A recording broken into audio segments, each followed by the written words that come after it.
us how Britain rule is affecting the colonies. Britain was our beginning. We are here because of King George III. He sent us here to further develop his American colonies, not destroy them and revolt against him. I know Britain was our beginning, but that does not give King George the right to tax us on tea or paper. We did not decide to expand. King George wanted his colonies to be great and large. To have the colonies be great and large, we had to expand. He caused the French and Indian War. We did not. But we fought the war for him. We were the ones at war. We cost Britain a lot of money that they did not have. We have to pay it back.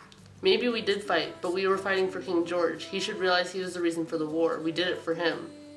King George has provided everything that has gotten us to where we are today. We would not be standing here if it was not for him. I know that. I am grateful for that. But we are on new land. We helped to develop these colonies. We have the right to at least have representation in Britain when they decide what is going to happen here. We are not here for a new beginning. We are here to gather more land for Britain, King George. These taxes are going to help the king gather funds so he can send more people to help us defend our colonies and expand further. So because King George overspent and made us fight for the Indians for more land, we have to pay taxes on everything from tea to paper without a say in it? We are following the rules of our king. If he believes these taxes can help bring Britain out of debt, then we should pay them without debate. It is not right for King George to tax us without letting us voice our opinions and ideas. We should have some form of representation in Britain that could help King George know what is going on over here. These taxes are going to take the livelihood from all their colonists. Our representation is King George's himself. He knows what's best for us. These taxes may hurt a few colonies, but they will help many more in Britain and even here.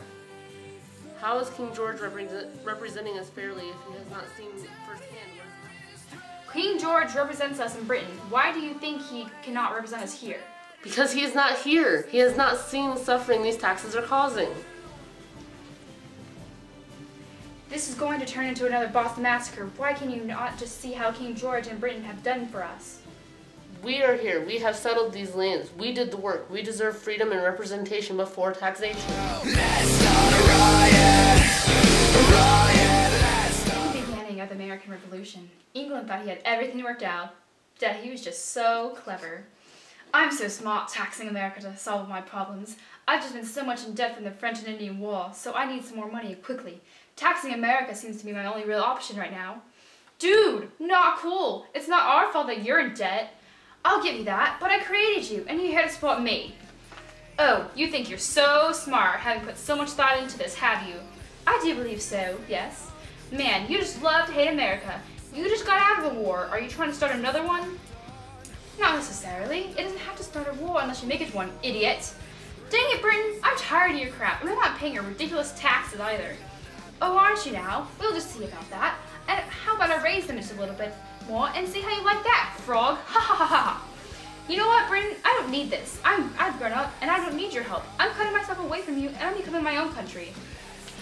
I'm declaring my independence on this day, July 4th, 1776. You can't push me around and abuse me anymore. I'm meeting up with my friend Thomas Jefferson to write up the official document later. Fine, two can play at that game. And so, the bickering, family rivalry, and bloodshed began. Soon after the First Battle of the Revolution began on August 27, 1776. It literally lasted 3 days. Woo, what a battle, guys. George Washington rode up into Rhode Island with 4,000 troops, and he managed to kill off 1,000 of them. Good going, Washington. Another battle is the Battle of Yorktown, where one of the most important battles began. This was the battle that virtually ended the war. 8,000 loyalists were killed in the name of justice that day. Although, you're probably wondering if this was the end, and to that I say, no. Following this battle, there were other small battles, but they're not important, and besides, I don't want to bum you all out. I could break away. In 1783, Congress passed me the Treaty of Paris 8 years after the opening shots were fired at Concord and Lexington. Because of me, the United States was finally seen as an independent nation. In Philadelphia in May of 1787, the Constitution was written at the Constitutional Convention. Once the American states gained independence from England, the American states then used the Articles of Confederation, which gives each state more power than the federal government. Each state met to make adjustments to the Articles of Confederation, but ended up changing the whole thing to make me, the Constitution, a federal united government, which gave the government more power than the states. I was a mix of the Virginia and New Jersey plan. I give all the power in Congress to the larger states. I want each state, no matter its size, to have equal power. For weeks, the convention tried to decide how to please everyone. I, William Samuel Johnson of Connecticut, proposed a compromise settlement, also known as the Connecticut Compromise, which set up Congress as it is today.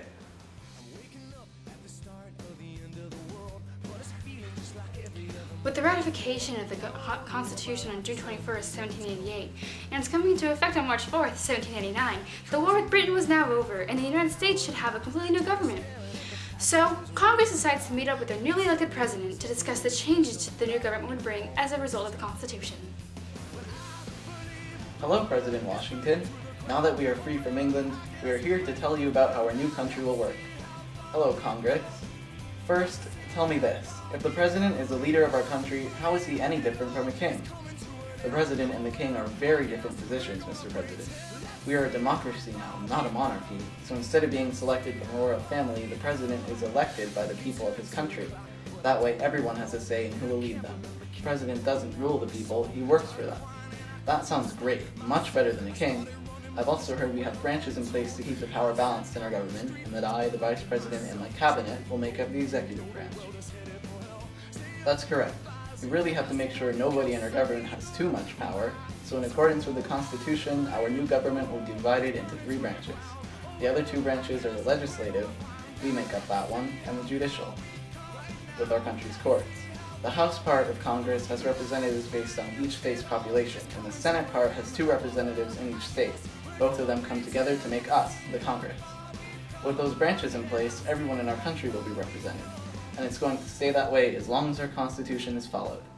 But even if people don't feel represented or feel our government is doing something wrong, now they have the right to speak up. People can say whatever they want, and now they can organize themselves to protest as long as it's a peaceful affair. Until now, people could be arrested just for writing something in a newspaper about their government, which is completely out of line. So these new rights will prevent any of that nonsense. So people are finally represented, and they can speak out and act against abuse of power, the main reasons we fought this Revolutionary War with England in the first place. That's right, and now that you're the first president, you have a big role in the workings of our country too. Right, I'll establish traditions that will be followed for hundreds of years.